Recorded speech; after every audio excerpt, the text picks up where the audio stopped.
Começa agora o Gospel News. Hoje é quarta-feira, dia 24 de junho de 2026. Eu sou Karen Crisóstomo e nós vamos juntos aqui pela Rede Gospel de televisão e também pelo YouTube, Rede Gospel TV Oficial, com as principais notícias do Brasil e do mundo.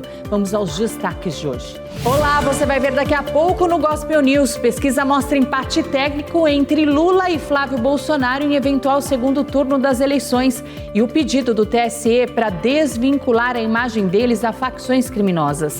Petrobras anuncia aumento na produção de petróleo e defende avanços na exploração da bacia de Campos, no Rio de Janeiro. Senado dos Estados Unidos aprova resolução para retirar tropas americanas do Oriente Médio e o texto iraniano para acabar com a guerra. Turista espanhola é presa no aeroporto de Guarulhos após chamar funcionários da Latam de macaco. E veja ainda, os norte-americanos que vão ganhar quase R$300 mil para assistir todos os jogos da Copa do Mundo.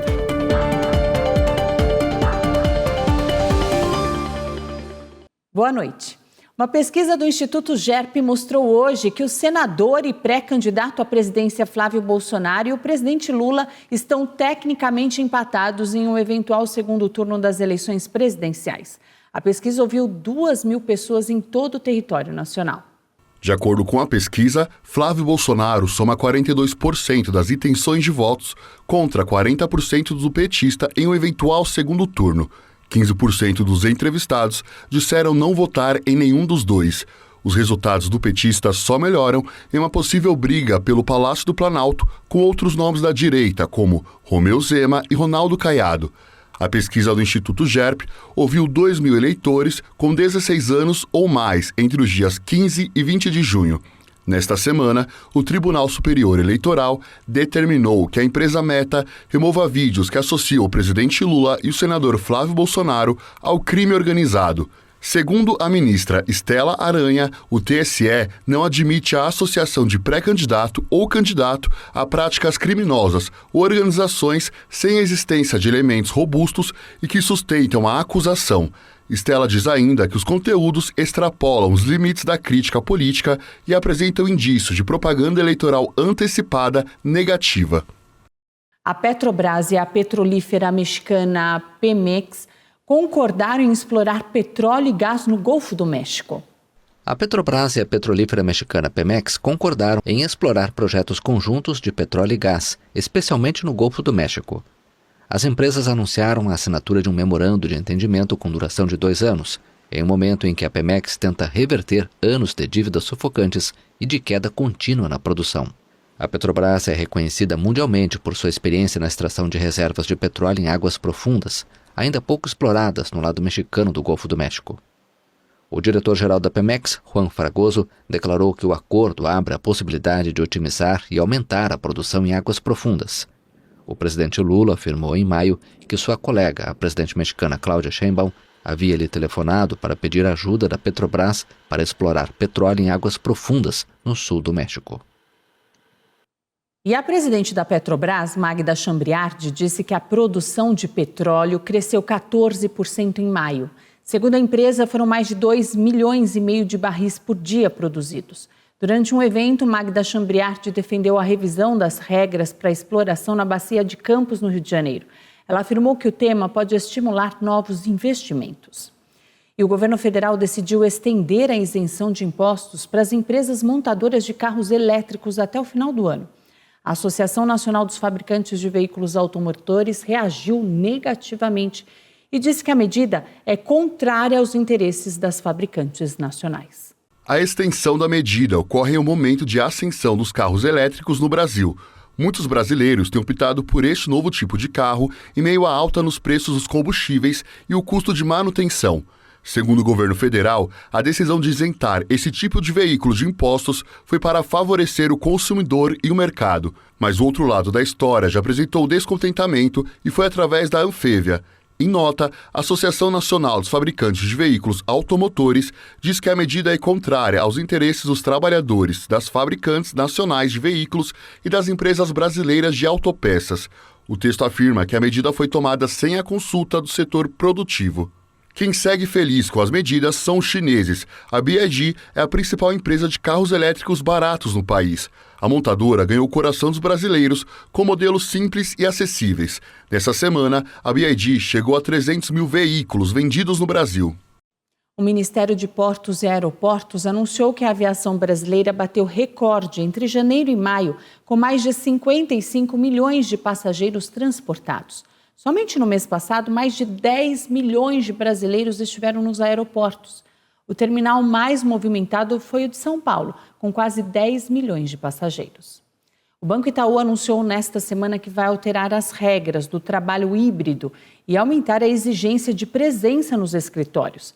A partir do primeiro trimestre de 2028, os funcionários em regime semipresencial passarão a ir ao banco 3 dias por semana. Hoje a regra é de 8 dias presenciais por mês.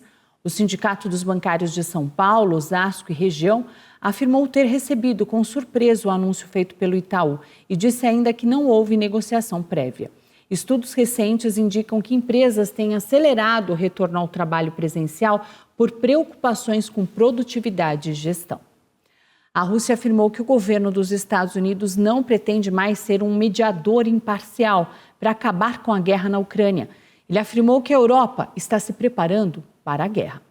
A Rússia afirmou que o governo dos Estados Unidos não pretende mais ser um mediador imparcial em seus esforços para acabar com a guerra na Ucrânia, que começou em fevereiro de 2022. A julgar pelas ações dos Estados Unidos, parece que estão abandonando qualquer pretensão de ser um mediador imparcial e, em seu lugar, estão apostando em aumentar a pressão das sanções contra a Rússia, declarou o ministro russo das Relações Exteriores, Sergei Lavrov, diante de diplomatas estrangeiros em Moscou.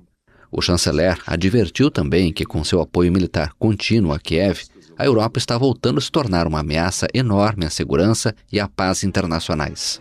Já o presidente russo Vladimir Putin afirmou durante um evento no Kremlin com formandos de escolas militares que a Europa está se preparando abertamente para a guerra.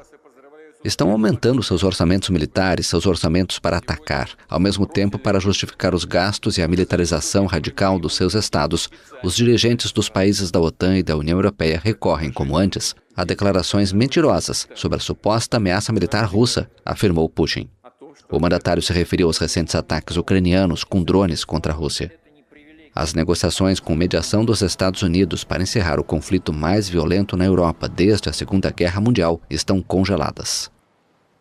O Senado dos Estados Unidos aprovou uma resolução determinando a retirada das forças norte-americanas do conflito com o Irã. O Senado dos Estados Unidos aprovou uma resolução determinando a retirada das forças americanas do conflito com o Irã, o que representou um revés simbólico para o presidente Donald Trump, uma vez que o texto não terá força de lei. A resolução foi aprovada por 50 votos a favor e 48 contra. O texto já havia sido aprovado anteriormente na Câmara dos Representantes. A medida é uma resolução concorrente, o que significa que não será encaminhada para sanção ou veto presidencial e, portanto, não tem força legal. No começo do mês, durante sua tramitação na Câmara, Trump já tinha criticado o que chamou de uma votação antipatriótica por parte da oposição democrata e dos 4 legisladores republicanos que se juntaram a ela. Os democratas prefeririam ver nosso país fracassar antes de me conceder uma nova vitória, entre tantas outras, disse na ocasião. A oposição tentava praticamente desde o início da guerra restringir os poderes militares de Trump. Segundo a Constituição americana, apenas o Congresso tem faculdades para declarar guerra.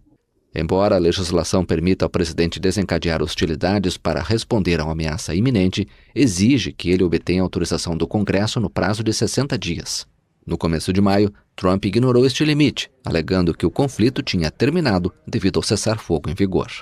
O chefe do órgão de fiscalização nuclear da ONU afirmou hoje que as inspeções em instalações nucleares do Irã vão acontecer no futuro. Em resposta, o governo iraniano disse que a afirmação é falsa e ainda acusou um executivo da ONU de vazar informações sobre o programa atômico iraniano para Israel. Nesta quarta-feira, também o presidente norte-americano Donald Trump disse que o Irã garantiu que não vai cobrar taxa dos navios durante a travessia no Estreito de Hormuz. O Irã apresentou hoje o acordo para pôr fim à guerra no Oriente Médio e chamou o texto de derrota para os norte-americanos. O memorando de entendimentos alcançado entre Teherã e Washington para pôr fim à guerra no Oriente Médio é uma declaração de derrota dos Estados Unidos. A afirmação foi feita nesta quarta-feira pelo chefe da equipe de negociação iraniana e presidente do parlamento. O memorando de entendimento de Islamabad não é fruto de pressão ou coerção, mas sim o resultado da resiliência e da determinação da corajosa nação iraniana. Ele demonstrou que o diálogo só pode ter sucesso quando a outra parte renuncia a impor sua vontade a uma nação civilizada e aceita nossos direitos. Portanto, o memorando de entendimento de Islamabad adquiriu o valor de uma declaração de derrota para os Estados Unidos.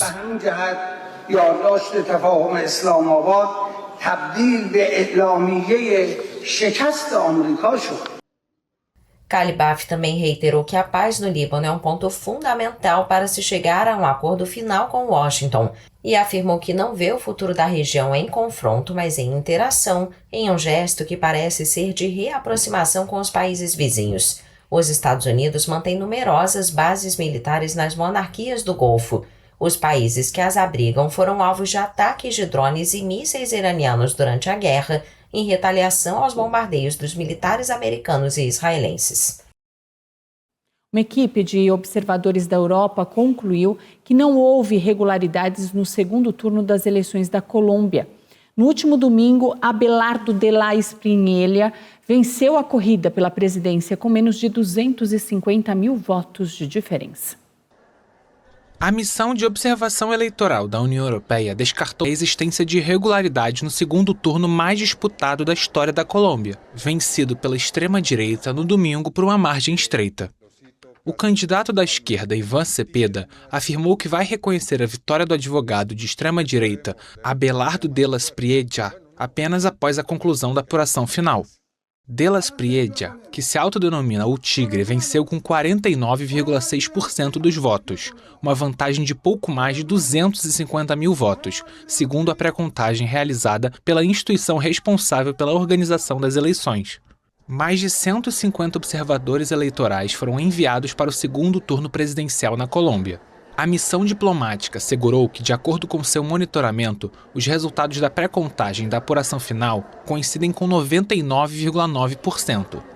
A ONG americana Centro Carter também respaldou a transparência da entidade responsável pela organização das eleições. Ambas as organizações destacaram a participação superior a 63% do eleitorado, a mais alta da história do país. A missão de observação eleitoral da União Europeia ressaltou a solidez da democracia colombiana, apesar do ambiente de polarização e violência que marcou a campanha presidencial.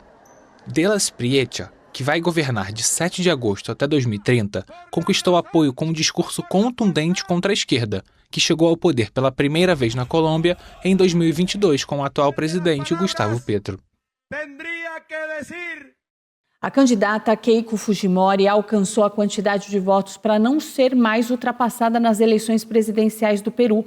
O adversário dela, Roberto Sanches, disse que não vai reconhecer o resultado. A candidata de direita Keiko Fujimori parecia prestes a vencer o segundo turno das eleições presidenciais do Peru, tendo consolidado uma vantagem sobre o esquerdista Roberto Sanches, que não pode mais ser revertido na contagem final. Com 99,86% das urnas apuradas, Fujimori havia conquistado 50,118% dos votos, contra 49,882% de Sanches, segundo dados do Escritório Nacional de Processos Eleitorais, após o segundo turno realizado em 7 de junho. Fujimori lidera por pouco mais de 43 mil votos, com mais de 19 milhões de votos apurados. A diferença entre os dois já não pode mais ser revertida, pois restam 39.300 votos a serem contabilizados em 131 sessões eleitorais. Sanches afirmou que não reconhecerá um possível governo de Keiko Fujimori e assegurou que houve uma grave perturbação do processo eleitoral, especificamente durante a votação no exterior.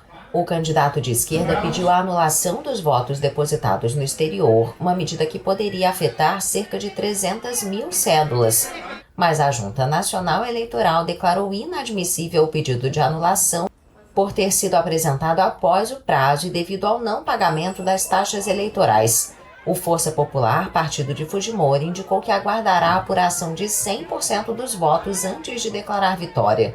O vencedor vai substituir o presidente interino José Maria Balcázar em 28 de julho para um mandato de 5 anos. O Produto Interno Bruto da Argentina cresceu 2,3% no primeiro trimestre do ano. A colheita agrícola teve o melhor resultado. A economia argentina manteve seu ritmo de crescimento no primeiro trimestre de 2026, registrando uma alta de 2,3% em relação ao mesmo período do ano anterior, impulsionada em grande parte pelas exportações. Já com relação ao quarto trimestre de 2025, o Produto Interno Bruto cresceu 0,7%, informou nesta terça-feira o Instituto Nacional de Estatísticas, INDEC. A agropecuária, a pesca, a mineração e a intermediação financeira impulsionaram o crescimento econômico dos 3 primeiros meses do ano, enquanto a indústria de transformação e o comércio varejista foram os setores que mais perderam. O ministro da Economia, Luiz Caputo, comemorou o resultado na rede social X e afirmou que foi impulsionado pelo aumento das exportações e por um máximo histórico do consumo privado.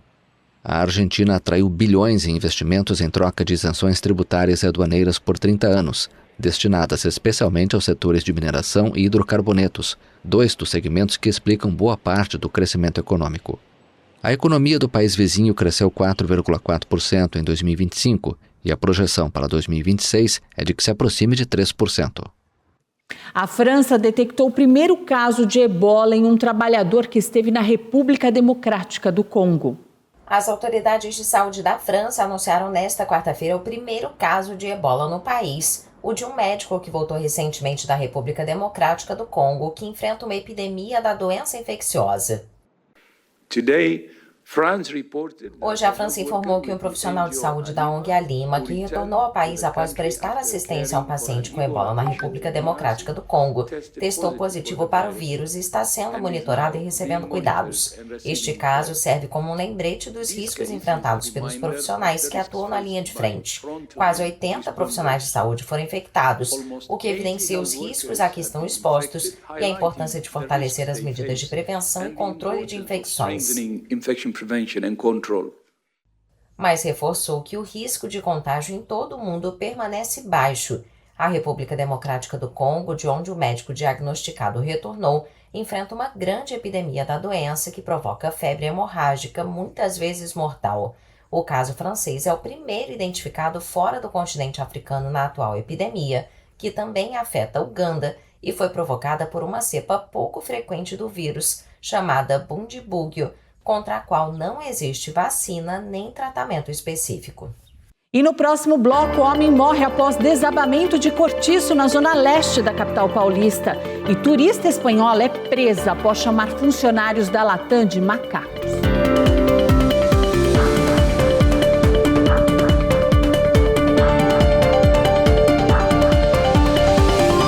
Uma pessoa morreu e outras 2 ficaram feridas após o desabamento de um sobrado na zona leste de São Paulo. 11 viaturas do Corpo de Bombeiros e 37 agentes foram deslocados para o resgate. O imóvel desabou pouco antes do início da madrugada desta quarta-feira. 3 pessoas ficaram soterradas. Uma vítima foi retirada em parada cardiorrespiratória e não resistiu aos primeiros socorros. As outras 2 vítimas tiveram ferimentos leves. O Corpo de Bombeiros também afirmou que o local abrigava um cortiço, com mais de 30 moradias. 37 pessoas ficaram desabrigadas. A chuva chegou com força na capital paulista. Entre ontem e hoje, o Corpo de Bombeiros já recebeu mais de 17 chamados para a queda de árvores, 7 casos de inundação ou enchentes e 4 chamados relacionados a desabamentos. A Grande São Paulo também registrou problemas. Em Ribeirão Pires, um veículo caiu em uma cratera aberta na via. Segundo a Defesa Civil, ninguém ficou ferido. A previsão do tempo aponta mais chuva em São Paulo até a próxima segunda-feira, quando a temperatura deve alcançar a máxima de 24 graus. E uma turista espanhola foi presa por injúria racial após ofensas no Aeroporto Internacional de Guarulhos. Ela afirmou que havia macacos do lado de fora da aeronave, por conta de um atraso no momento do desembarque. A mulher chegou a São Paulo em um voo que pousou na noite de ontem no Aeroporto Internacional de Guarulhos. Os passageiros precisaram esperar dentro da aeronave porque não havia escada disponível para o desembarque. De acordo com testemunhas, ela afirmou que o atraso estava acontecendo porque do lado de fora havia macacos. A Polícia Federal foi acionada e prendeu a mulher ainda na pista do aeroporto. Em nota, a Polícia Federal informou que a cidadã espanhola foi autuada por injúria racial, que ela permanece detida e ainda não passou por audiência de custódia. Um homem de 47 anos morreu após se queimar durante uma brincadeira com espadas juninas no interior da Bahia. A vítima foi identificada como Tarcísio Sodré Ramos. Nas redes sociais, a Prefeitura de Sapeaçu manifestou pesar pela morte de Tarcísio e prestou solidariedade aos familiares e amigos.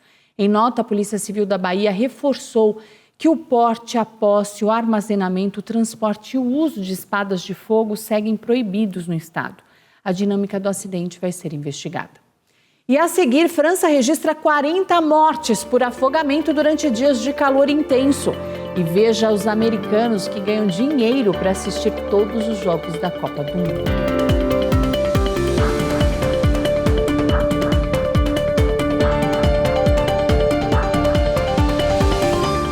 E o verão na Europa está tomando caminhos diferentes neste ano. Vários países estão registrando recordes de temperatura e na França, 40 pessoas morreram por afogamento nos últimos 5 dias. Roma se juntou às cidades europeias em alerta vermelho por calor extremo, como Paris já está há dias, enquanto o Reino Unido se prepara para bater o recorde de temperatura em um mês de junho. Esta é a segunda onda de calor para milhões de europeus em menos de um mês, e pode prosseguir até o fim de semana. Segundo o consenso científico, a mudança climática provocada pela atividade humana torna mais intensos os fenômenos meteorológicos extremos, e as consequências são múltiplas: mortes por calor e por afogamento, maior vigilância em hospitais e casas de repouso, trens, aulas e eventos ao ar livre suspensos, uma usina nuclear paralisada. Com 29,2 graus Celsius, a França bateu na segunda-feira seu recorde de temperatura média para o mês de junho e, na madrugada de terça, o recorde absoluto da noite mais quente, com 21,6 graus de média, segundo o Serviço Meteorológico Météo France. Mas outros recordes podem ser batidos. Com picos previstos de até 44 graus no sudoeste da França, 90% dos habitantes vivem em áreas onde as autoridades decretaram nesta terça-feira alerta vermelho ou laranja por calor extremo. Em Paris, a Torre Eiffel e o Museu do Louvre vão ser fechados mais cedo por causa do calor.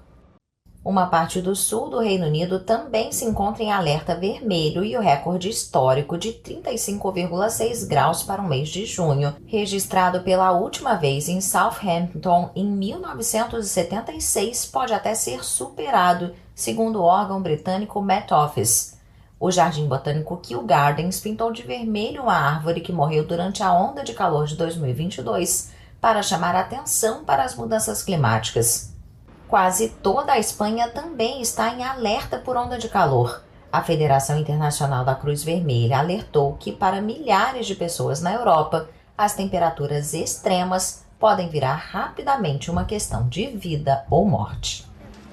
A Islândia anunciou a retomada de caça comercial de baleias.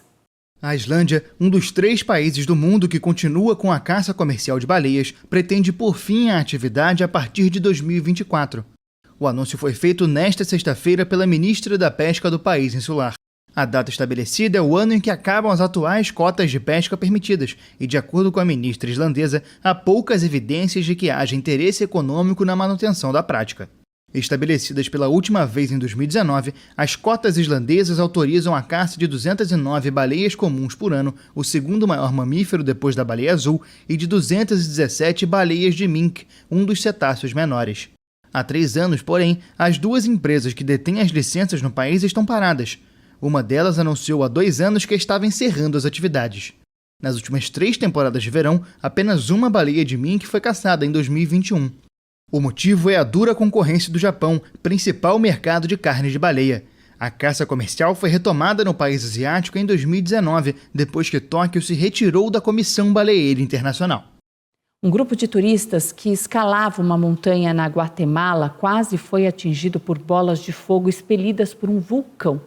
Toda a ação foi registrada e compartilhada nas redes sociais. Alguns turistas tiveram as roupas de proteção queimadas após serem atingidas. Segundo relatos, não houve registro de feridos. E o secretário-geral da ONU, Antônio Guterres, pediu que os executivos das empresas de inteligência artificial falem a verdade sobre o custo climático dos data centers. O secretário-geral da ONU, Antônio Guterres, pediu aos executivos de empresas de inteligência artificial revelem toda a verdade sobre o custo climático de seus centros de dados. Segundo um estudo das Nações Unidas publicado no início desse mês, se essas instalações formassem o país, o consumo de energia as teria colocado na 11ª posição mundial no ano passado. Peço a todas as grandes empresas de IA que meçam e divulguem o impacto ambiental completo de seus sistemas, incluindo suas pegadas de carbono, água e uso da terra, e que se comprometam a abastecer todos os seus centros de dados com energia renovável até 2030. Chega de custos ocultos, chega de transferir o ônus para aqueles com menos condições de suportá-lo. É hora de esclarecer a situação. Se a IA deve ajudar a construir um futuro melhor, ela precisa ser honesta sobre o que nos custa agora.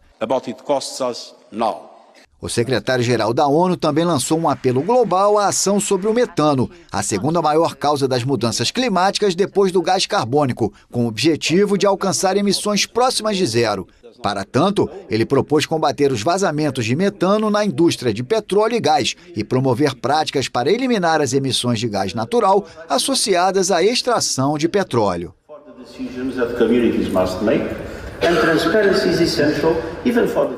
E o primeiro-ministro da China disse hoje que o mundo corre o risco de perder o controle de tecnologias de ponta se os governos demorarem a aprovar projetos de regulamentação. Um dos principais temores é a demissão em massa, que pode atingir milhões de pessoas em todo o mundo. O primeiro-ministro da China alertou aos participantes da conferência Davos de Verão, na cidade chinesa de Dalian, que o mundo corre o risco de perder o controle de tecnologias de ponta, como a inteligência artificial, se os governos demorarem demais para regulamentá-las. Os temores de que a IA provoque uma ruptura nos mercados de trabalho e dos seus possíveis riscos de segurança vêm aumentando, desde o uso em conflitos até violações de defesas cibernéticas e a possível criação de novas armas biológicas.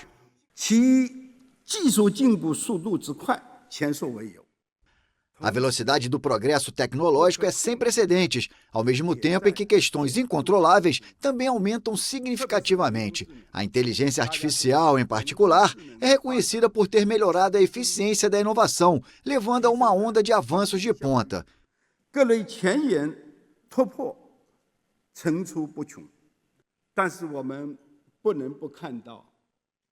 No entanto, não podemos ignorar os riscos de uma evolução tecnológica descontrolada e da perda de normas éticas, aspectos que se tornaram mais evidentes no contexto do atual desenvolvimento tecnológico. Se uma governança adequada não acompanhar esse ritmo, isso poderá levar a consequências graves. A Conferência Davos de Verão é um evento organizado pelo Fórum Econômico Mundial. De acordo com a entidade sediada na Suíça, os avanços tecnológicos são promovidos como motores do crescimento econômico, mas entre seus aspectos negativos estão a preocupação com a perda de empregos e as implicações geopolíticas. Para a instituição, a inteligência artificial abre caminho para novas oportunidades em educação, saúde e outras áreas. Mas o principal desafio para os responsáveis pela tomada de decisões em todo o mundo é garantir que isso se reflita na economia dos países. O presidente da FIFA, Gianni Infantino, confirmou a presença do líder norte-americano Donald Trump na final da Copa do Mundo. O republicano também vai entregar o troféu para a equipe campeã. O presidente dos Estados Unidos, Donald Trump, estará presente na final da Copa do Mundo de 2026, no dia 19 de julho no MetLife Stadium em Nova Jersey, e vai entregar o troféu à equipe campeã. Foi o que anunciou o presidente da FIFA, Gianni Infantino, em entrevista ao programa Fox News Channel's Fox and Friends. Quando perguntado sobre a presença do republicano na Copa do Mundo, Infantino respondeu: "Estaremos ao lado do presidente Trump acompanhando a final e entregando o troféu ao vencedor, com certeza juntos."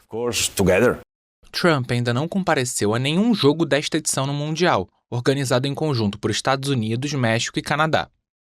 Um chefe de Estado entregar o prêmio não será uma novidade. Em 2022, o emir do Catar, Tamim bin Hamad Al Thani, fez o mesmo, segurando o troféu ao lado de Gianni Infantino para entregá-lo a Lionel Messi, capitão da Argentina, campeã após derrotar a França nos pênaltis. Até mesmo para Trump, esse cenário é familiar. No ano passado, o republicano entregou o troféu da Copa do Mundo de Clubes realizado nos Estados Unidos aos jogadores do Chelsea, time que venceu o Paris Saint-Germain na final, no mesmo MetLife Stadium. E olha só, 2 norte-americanos estão recebendo quase R$260 mil para assistir a cada uma das 104 partidas da Copa do Mundo. Austin Franklin e Kevin Akoto passam os dias em um estúdio com paredes de vidro na Times Square, em Nova York.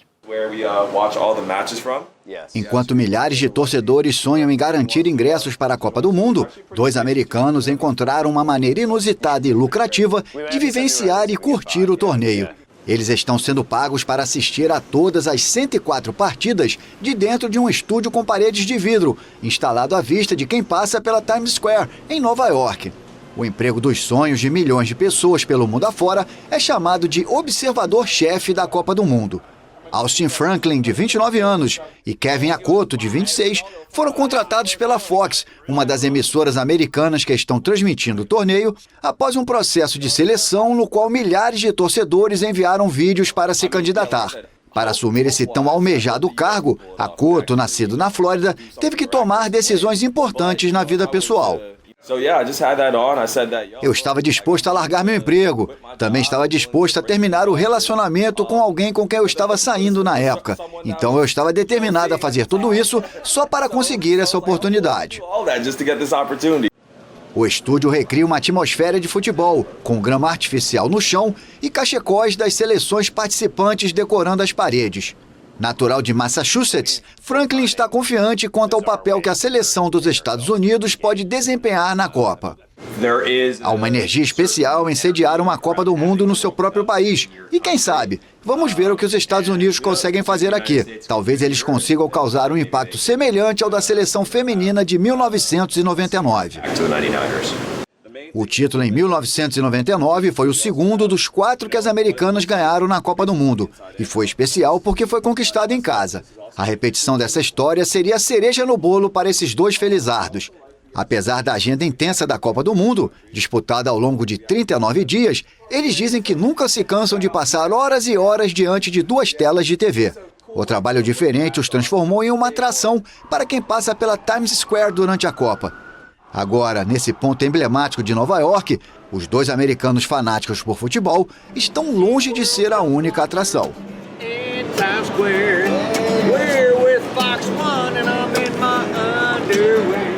O Gospel News desta quarta-feira fica por aqui. Eu desejo a todos vocês uma ótima noite. Amanhã a gente está de volta com as principais notícias do Brasil e do mundo. Até lá!